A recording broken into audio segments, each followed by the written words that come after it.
Жүргенінің өзі қазір біздің жігіттерге, мына әсіресе жастарға жетісу сапындағы үлкен сенімділік береді. Керемет! Керемет соққы! Және гол! Керемет! Керемет соққы Нұрсұлтан Пиялы. Қателеспесек, 20 нөмірдегі Нұрсұлтан Пиялы әріптесінің пасынан керемет гол соққысындай болған. Допты қабылдап тұрып, ширине тепкен болатын, бірақ қарсылас команданың қақпашы қайтарды.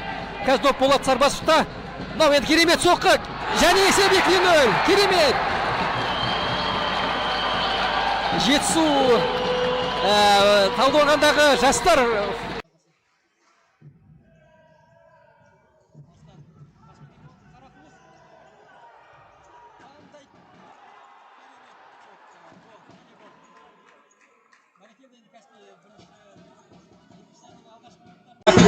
жөнделген доп қасында алғашқы 5-ші